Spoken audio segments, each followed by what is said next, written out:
It's Talk Back with Matthew Dunn and Jim Leggett, Central Louisiana's longest-running talk show. Whether it's the guests or the callers, Talk Back is where Central Louisiana begins its conversation. Hour number 2 off and rolling here on Central Louisiana's longest-running talk show as we get off and rolling.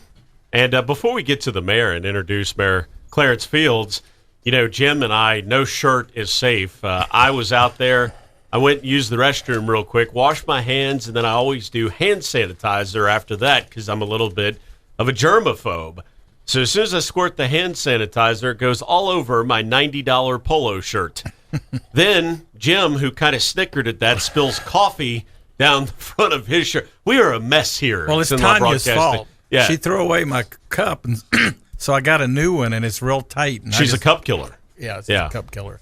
We welcome in a dapper gentleman who's always got a fresh, clean shirt, and that is the Peabody basketball Coach Charles Smith extraordinaire. We're going to bring that up. Coach Smith said, by the way, Mayor Clarence Fields is here. You know, we had Coach Smith on the show yesterday. Privately off the air, he told us that he is in the Hall of Fame because of you. So, but he also had some dirt on you. We're going to use that later. Heck of a start, I tell you. No, I congratulations to him, and I had some conversation on Friday out at the bowling alley, and you know, we kind of reminisced a bit or whatever. You know, obviously he's achieved some greatness and not unexpected, and of course I had the opportunity to play a little bit of basketball up under him when you know, when he first began, and when I was kind of winding down my career as a basketball player and all the above or whatever. But you know, hey, look, I told him on Friday, you know, some of us, you know, reap the benefits of his the kind of person he is, and you know, I can sit here today and say that, you know, because he was instrumental. He was one of the ones that was instrumental in, you know, when as you go through life, some of what you experience with people like that, you kind of carry that on, and that kind of helps you progress in life. But to be very, very honest with you, yeah, I think that kids too often nowadays, and I'm acting like I'm, you know, in my 60s by saying this instead of in my early 30s. But I think too often, and this goes back to even when I played high school sports, I think too often kids are kind of in it for the wrong reasons nowadays. Exactly. And I'm not even talking about kids expecting to go and play college basketball or college football. I'm talking about that many of them are doing it because of are doing it because their parents want them to do it, or are doing it because they'd rather play sports than do school or whatever the case is. But he talked about how you used it as an early leadership tool. And I think that if kids used it more in that realm, they could help themselves personally and in business in the future. Kind of interesting because a lot of people, particularly after I got into this business, because I was pretty shy person and all the above, but you know, I guess some of the leadership qualities that I've been able to utilize came from you know, things like that. Yeah, and you talk about that back then. You know, I was a pretty good basketball player, but I was a pretty good student at the same time. Mm-hmm. But that was instilled in us first, and you know, you know, that putting the educational component together along with some basketball skills that I had was you know, it was good for me. Well, and we don't mean to convey Coach Smith is ancient or anything. I think he probably wasn't that much older than you. No, he was not. He was fresh out of college, you know, and I think that he stayed with us for a couple of years. But I mean, that was his first stint was there, coming right out of college. So you know, he was a very young individual. We had a great head coach also at the same time. So we were lucky and blessed to have him back then, and we didn't have the, you know, I was like I say, I was a decent athlete. Not that we had many of those and all the above, but you know, everything that I had, I was able to. Yeah, I think the most important part about it, to go back to the leadership thing and also the educational component. You know, I was able to utilize that along with some of the skills that I possess and put that together, which made me, you know, made me a pretty good person. The other thing you mentioned, the student athlete side of it. That's the thing about Coach Smith. He'll be the first to tell you he's had to, and it hasn't been many, but he's had to, over the years, get rid of a lot of talented kids because they wouldn't do the grades. And that's his first priority. I know that he has tutoring sessions. I know that he goes over and reads grades with his kids, etc. So, I imagine it's been pretty interesting, not only because they, I guess you could say from the educational start, but the discipline part of that also. If you can't accept that's the tough part, because he was a disciplinarian just like Coach White was, my head coach, and my son was lucky enough to come up in where there was some discipline played a part along with all of the rest of it, and it helped us along the way. Absolutely. Speaking of son, I have to very quickly tell my son, he's up in Minneapolis, Minnesota. Obviously, Father's Day coming up. Happy Father's Day, but most importantly, Monday he celebrates his birthday. So happy birthday to Clarence Jr. up in Minneapolis, Minnesota. That's awesome. That's awesome. Yeah. It was great to hear him speak, by the way, at the North Rapids Business and Industry Alliance. It was a couple of months ago now when he was down visiting you guys. So that was really cool. Yeah. So. What's going on with the city right now? I know we're entering in the steamy months. What's happening? Well, the steamy look. My wife, Rosa, this morning, she leaves out about probably somewhere around 6:30, goes and work out and everything. And she was saying, the weather, we ought to be need to be on the Fish Creek. But we had a fun weekend in doing just that. But I think she's she's still kicking herself because she missed a pretty good fish on Sunday. And she's still killing herself about that. But no, I think I told you when you walked in, I spent last evening was a very long day. We're in the budget process. Obviously we have to have a budget in place. Literally by June the 28th, which is the last working day of the month of June, because of our budget year. We will be calling a special council meeting on June the 28th, which is a Friday at 12 noon for the public hearing on the budget itself, and hopefully the adoption of the budget at 12 noon. So I spent 3 hours beginning at 5 yesterday presenting a proposed budget to the finance committee, which is inclusive of all the city council members. So it was 3.5 hours later, I was able to get through that. But I told Matt earlier, then you go home and you can't sleep because with all of that seemingly for the most part behind you. But that's the big focus has been on trying to put together a budget, for the next fiscal year, but also at the same time looking at amending the current budget. It's a challenge, and that's just the way it is.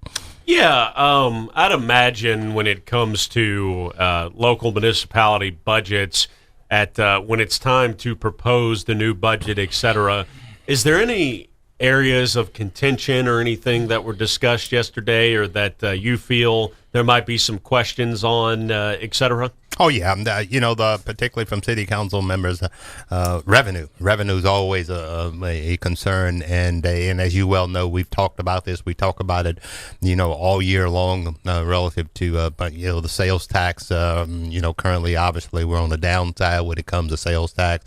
I don't think that's unlike some other municipalities in the area.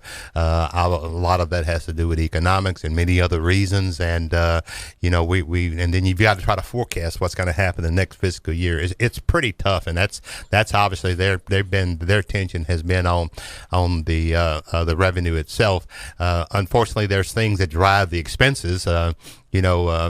Obviously pension, both on the police and fire, they went up a bit. They stayed level for right now anyway on the municipal employee. By the way, we have 3 pension funds that we participate in. The municipal employee retirement system, which is for the non-classified employees, particularly public works, city hall employees, and then the police have their own under another pension, and then the fire under another pension. So those have been quite interesting the last several years. And health insurance, 5.5% increase in health insurance. That's can be for many different reasons.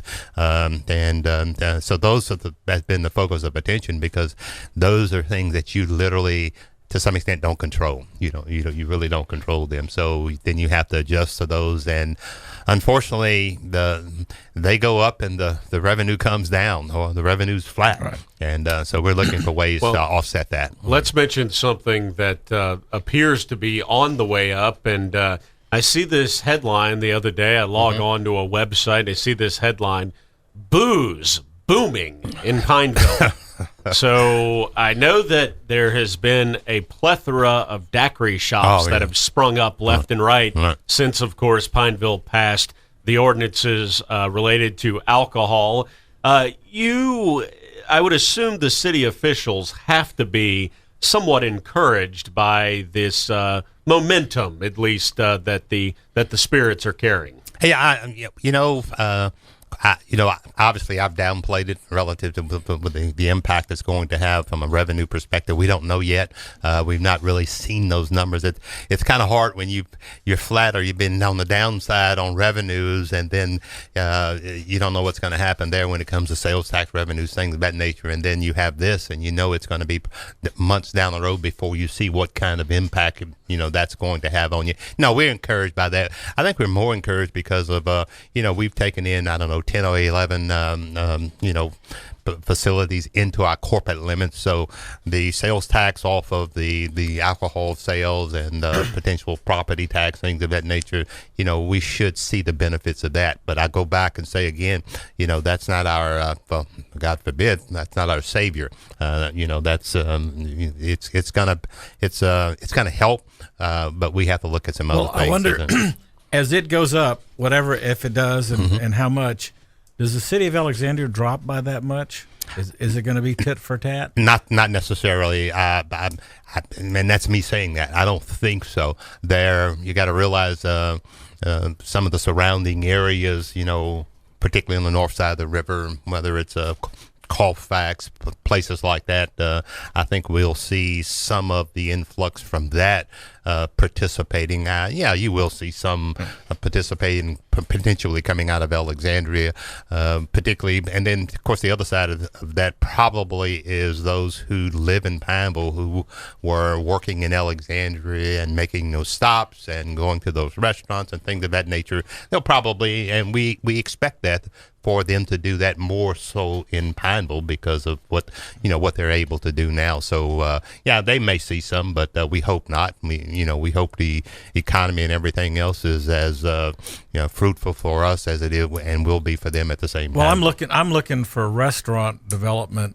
on that side of the river with alcohol sales, because there's a lot prettier property over there than there is in Alexandria. Yeah, and on the river. I don't know how much of that property is available for development like that. Let me, that'd be nice. Forgive me for interrupting, Jim, but that's a subject that we get asked about. And I know that, believe me, I understand that in your nearly 20 years of holding the position, you get asked about that probably on a daily basis. But have you and Mayor Hall talked about, and of course we'll have him on again at the end of the month, have you and him talked about a possible development? And before someone calls in and says Riverwalks are incredibly long to develop. If you're going to give me a Bossier comparison, Bossier has spent 30 years developing theirs. So let's be realistic here. But in some tie-in between Alexandria, Pineville, downtown, to continue events or to continue development on each side so that river, that beautiful river bank there, can be better utilized. Yeah, we've had some conversation. We've not had, obviously, with him, being early in office. We've not had a lot of conversation. But I look forward, and I know we will have more conversation. I'll give a perfect example, even as to my coming into downtown Alexandria. You see some things. I see some things that are happening down there that I think will be advantageous. The parking, some of what's been changing, and all the above. I think all of that's going to be advantageous, not obviously for Alexandria, but also for us. So. We've got to put our heads together, and we've got to coexist, for lack of better words. And we can't, we can do some things by ourselves, but there's some things that we just have to do together. And I look forward to, when I'll call him Jeff from this perspective, I look forward to working with him and trying to put our heads together and take advantage of an opportunity that we have. We'll go ahead and take our first break with the mayor. We can come back and we'll open it up to you, the callers out there. Give Mayor Fields a call, 442-8255. And, of course, he'll continue to get into the agenda and everything else going on north of the river. Right back after this. You're listening to Talkback with Matthew Dunn and Jim Leggett, broadcasting live from the Fred Ruggles Trinity Insurance Agency studios. You're listening to Talkback on KSYL, 970 AM, 104.9 FM. You know, we were having an interesting discussion. Excuse me. We were having an interesting discussion off the air just now about millages and about taxes Correct. and sales taxes. I think it's important, and I don't want to put you on the spot, Not a problem. I think it's important for you to mention the number, the staggering number that you just mentioned to us. I'll let you go ahead and tell the audience what you just told us. Yeah, and that's why we like to talk numbers. We want people to hear numbers, where people understand, what our responsibilities are versus what we have to work with. Right. We've got on the city council's agenda tonight. We will be, giving notice for an election coming up in October for renewal of one of our millages. City of Pineville gets 15.85 meals. Okay, one of those meals is a 10 meal proposition that's been on the books for years, that's up for renewal, that supports fire and police. So on the average we get less than a meal, we get less than $100,000. So totality for that 15.85 meals, we probably get somewhere around $1.5 million total annually. Let me remind people, the budgets for public safety, just public safety for police and fire, is approximately $11.4 million. Okay, so where's the rest of the money come from? Sales tax is the only other source of revenue other than franchise fees that we get from companies like utility companies, Central Louisiana Electric Company, Atmos Energy, and places like that. So it doesn't add up. It doesn't add up from when everything started, and I make it very clear that people play a part in the services that we deliver, and maintaining those services, and they get the best of the best. So, I tell, and I was telling you earlier, a lot of times, and rightfully so, people say, well, I pay taxes, but I would love to, sit down, and I encourage people to look at the city tax they pay, okay, to the city of Pineville in support of all of the services that we deliver, and try to add it up and see, give them an idea, what can you get for what you pay? And it's pretty interesting when you start looking at the numbers, and they don't add up anymore. That's why we have to educate people, we have to encourage people, and we have to let people know that they play a part in this government. I think that people need to understand too. I've heard if I've heard this once, I've heard this 1,000 times, especially since I've been back. But I hear the common notion is, I've been asked by several people, why don't you live in Pineville? Why don't you look north of the river? Why this? Why that? And everyone's got their own reasons as to where they want to settle or whatever the case is. And but I've heard some people say, but it's cheaper to live in Pineville. And that may be the case in the past, but that's the point. It's becoming expensive to live anywhere. It's becoming expensive to live anywhere. And so Pineville, while maintaining a nice community, also, even though no one wants to pay more taxes, I can't find a single person who raises their hand and says, I don't pay enough taxes. But at the same time, people have to understand that other parts of the state have raised their game a little bit in order to keep up with the Joneses while also making improvements, whereas Pineville has mostly pretty much stayed the same in terms of not adding extra taxes, extra fees, etc. And so I know that you and the officials are doing the best that you can, but you have to be realist with people. We're losing ground. Yeah. To be very honest with you, we've increased our when I say credibility as far as Pineville itself and what people and how people feel about Pineville, but from the other side, we're also at the same time losing ground, and that's where it's up to us to educate people and make them.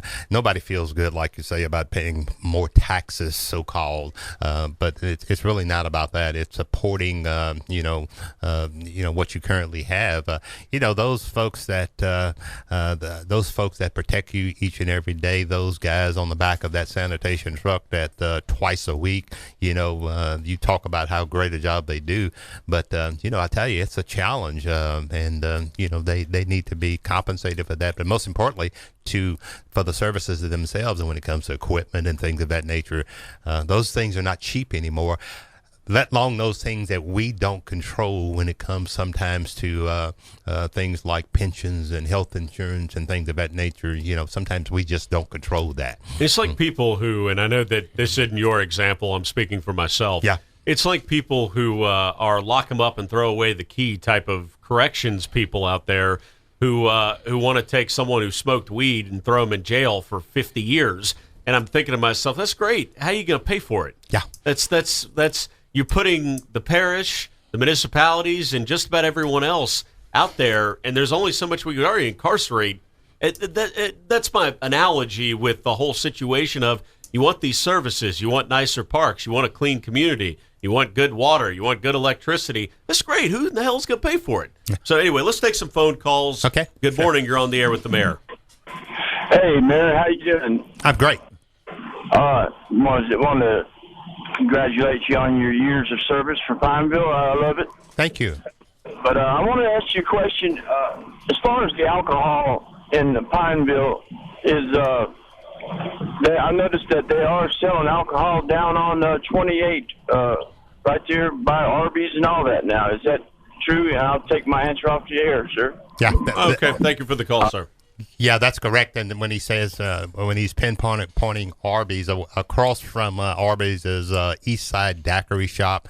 That's a daiquiri shop that sells daiquiris there. That currently opened a couple of weeks ago. So that's happening there. Up and down Highway 28, there's several different, it's convenience stores, Super One, the Smoker's Paradise, the daiquiri shop, and next to Smoker's Paradise. All of those now are engaged in the sale of alcohol. And by the way, the East Side Daiquiri Shop also has, along with the other one down 28 East, has the city area also that you can engage in, food and or daiquiris and things of that nature. So, for the most part, everybody's becoming involved in that. Did that require any zoning changes, or was it already zoned? Well, it didn't necessarily require any zoning changes. Some of it was already zoned. What it did require, some of them, not East Side, because it was already in the corporate limits, but obviously some of it required annexing into the corporate limits, and then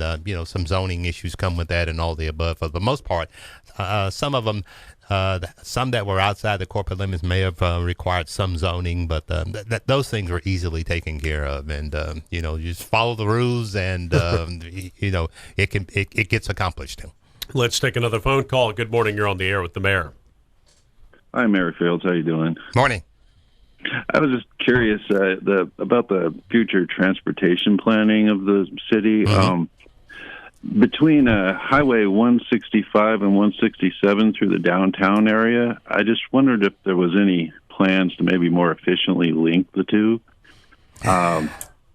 Because right now it's just kind of like driving through a jigsaw puzzle to get between the two.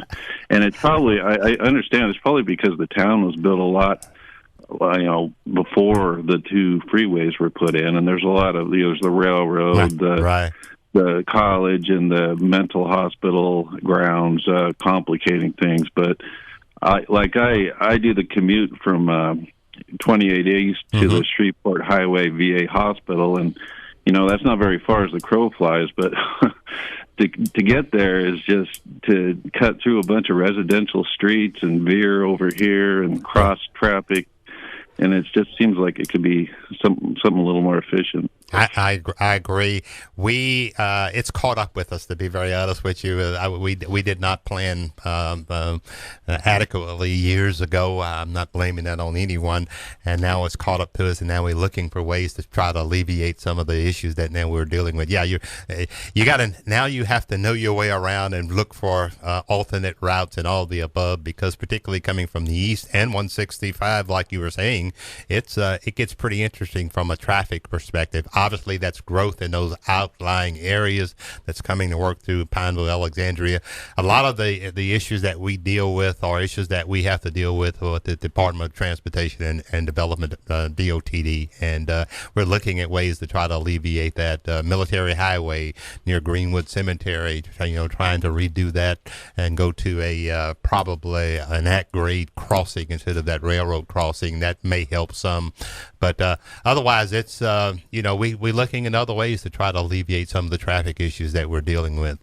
It's a nightmare, and but we're going to do the best we can with that. Yeah, I've famously gotten lost in that area, cutting over from downtown. Yeah. And Rich Dupree asked me a while back, he goes, how the hell you get lost in Pineville? And I said, if you don't know where you're going through that cross section, right, exactly. If you don't know how to cut over. So what I end up doing is apparently, and I get criticized for it, I end up going beyond LC and cut over that way, way beyond LC over there to get to.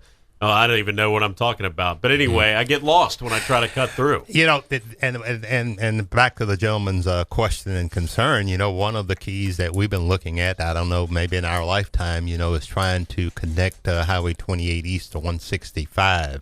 That's a key to create another another passageway between 165 and Highway 28 East. If you know Highway 28 East literally ends at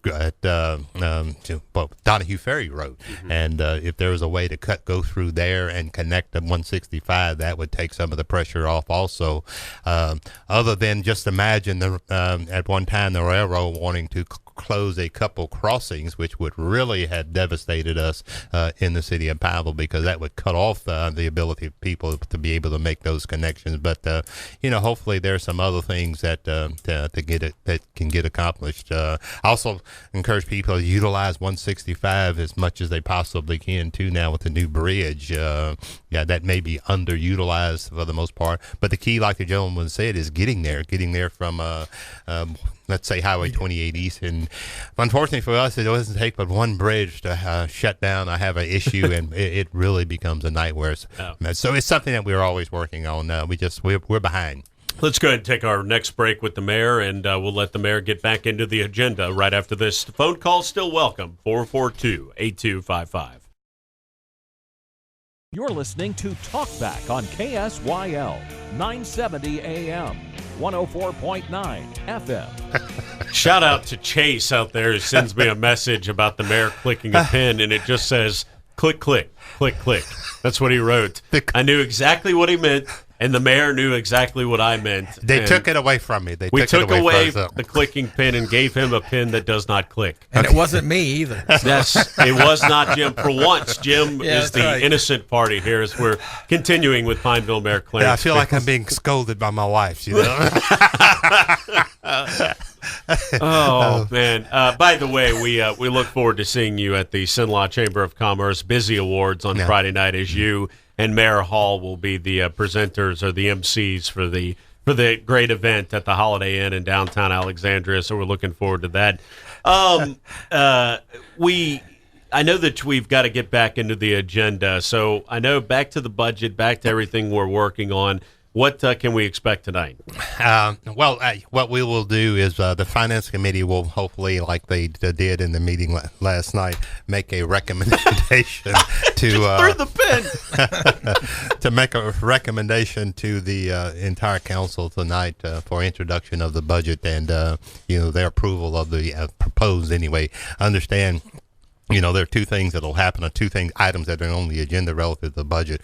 One, introduction for publication, and public hearing for the amended budget, which will be the in-year budget for this fiscal year, and then introduction and publication for the proposed budget that I presented to the council on last evening. So that's what will happen tonight. And at the same time also, because I want people to really understand, item number 13 on the agenda is announcing a public meeting on July the 9th, 2019, which is next month, to consider adoption a resolution ordering and calling an election to be held in the city of Pineville to authorize the levy of the renewal of the ad valorem tax relative to public safety. So that'll be there also. And also a reminder, the council will also have to call for a public hearing and a special council meeting. And right now it looks like that will be called for on June the 28th, which is Friday, June the 28th, which is the last working day of the budget year, hopefully to adopt the current budget and the amended budget at those particular proceedings. So that's what's happening for the most part tonight. We do you expect a relatively painless adoption of that, or where do we look like with that? Obviously, at the presentation, we've got 30 days until to look at, the budget itself that was presented, the proposed budget, and maybe tweaking here and there, particularly on the amended budget. We may do some tweaking on the proposed budget. I don't expect much. Obviously, a lot of questions asked relative to revenues, a lot of questions asked to. I remind people the process that we utilize, and we generally start, in April, and we meet with all division heads, and they're about under the general fund, there are about 18, 19 different divisions, and each one of those individuals come in with their proposed budgets, and we go through them line item by line item. By the way, Christy Frederick, who's one of our councilwomen, she is the chair of the Finance Committee. She actually participated in the budget process with each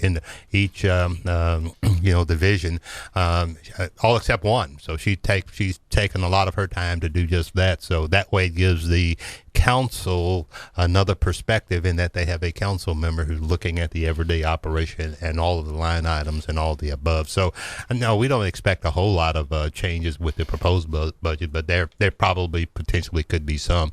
Let me say this. One thing that's not currently in this budget, and this discussion was held last night, and that was proposed increases for city employees. That was not in the budget, and we could not put that in the budget at this particular time with the unknown relative to sales tax revenues and things of that nature.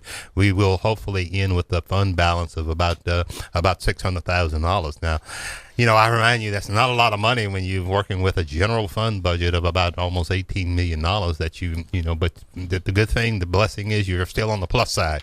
But you have to be very careful. You have to monitor the revenues, and then we'll look at some other things. We'll get an idea, particularly mid-year, as to where we are and how we deal with employees. And the thing you have to remember is a budget is just that. It's a budget. It can be changed at any time. That's correct. It can be amended at any time. But I just want people to understand, we still have our employees that we have to be concerned about, and we have a difficult time as we speak in, I guess you could say, competing with the outside world, the private world, and in some cases other municipalities, when it comes to employees. Let's take a phone call. Go ahead. You're on with the mayor.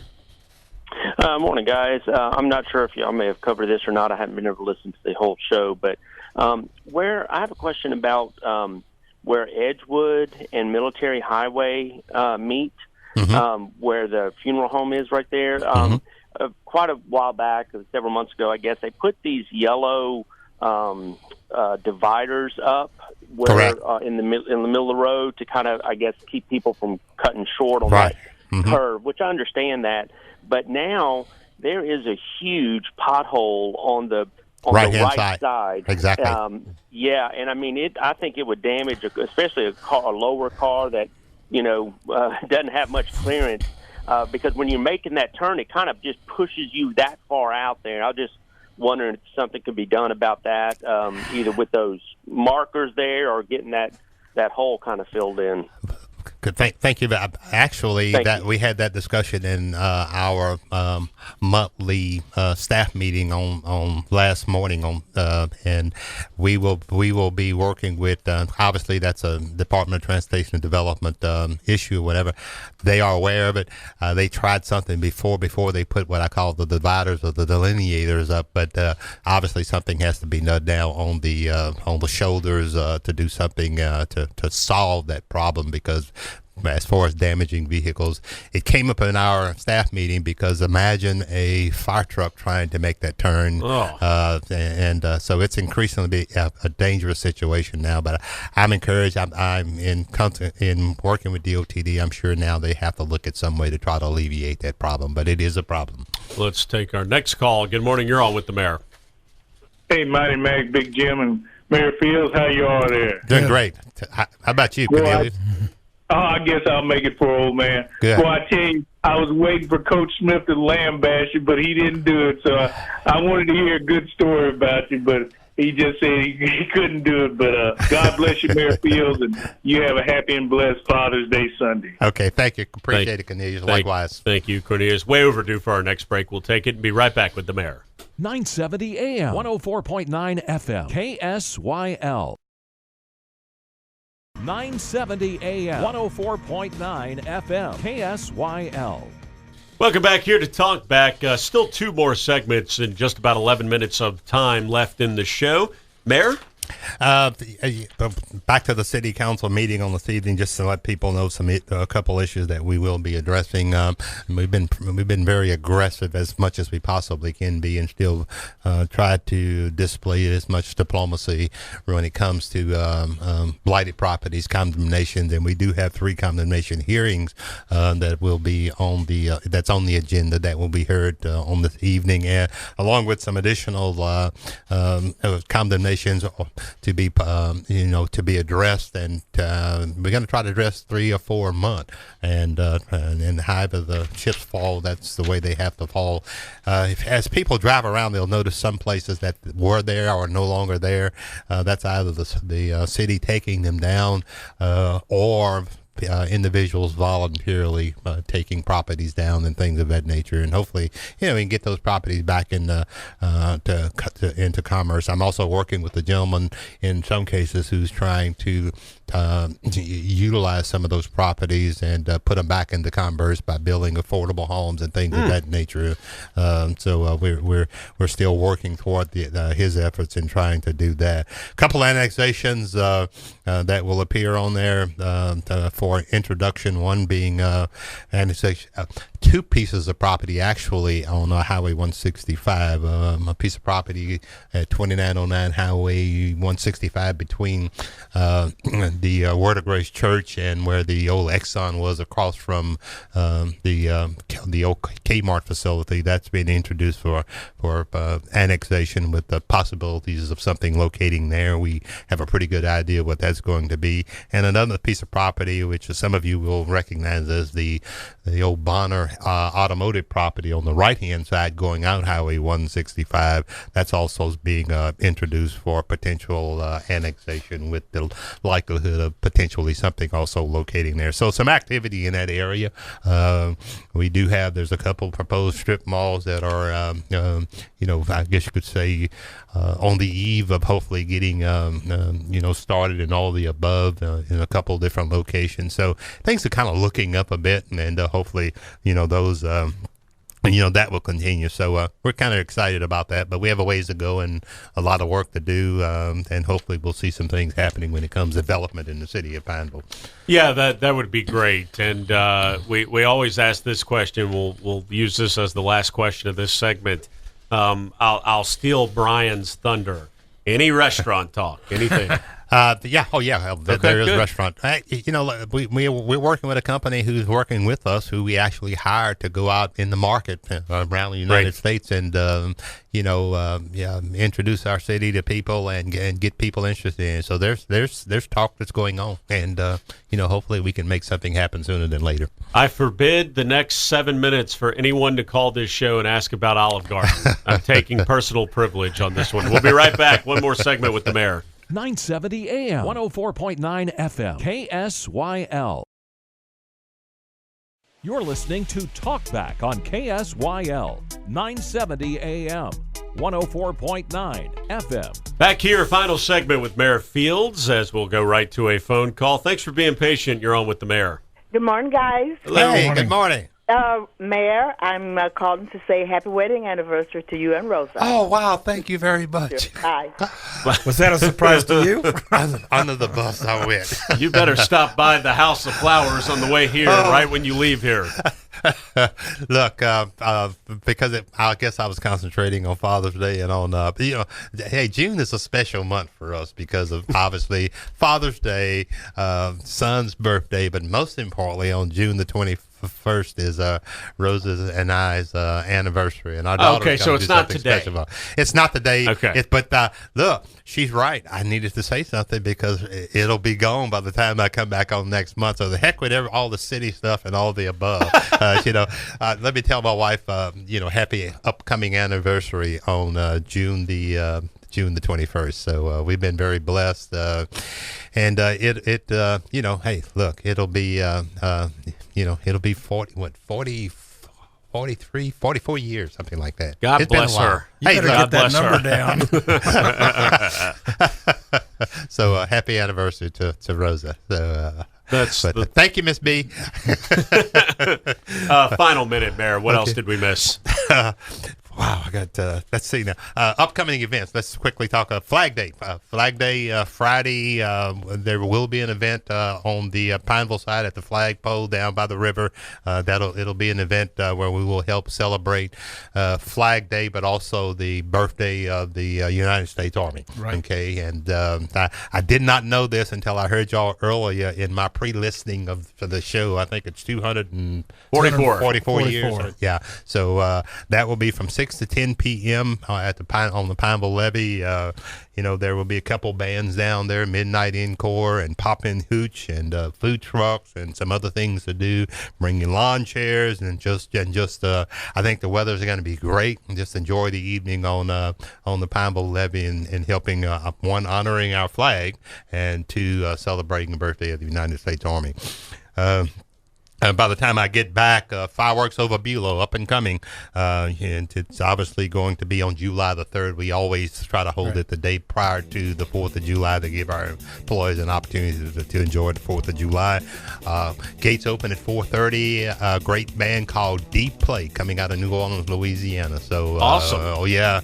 Doug Gann's off the chain putting together special events. So looking forward to that. That's pretty much going to do it. Mayor, as always, thank you. My pleasure. Tomorrow's show, we got Representative Lance Harris wrapping up the session along with Jared Price of the Walker Law Group. For Mayor Clarence Fields and Jim Leggett, I'm Matthew Dunn. This has been Talkback. Have a great Tuesday, everyone.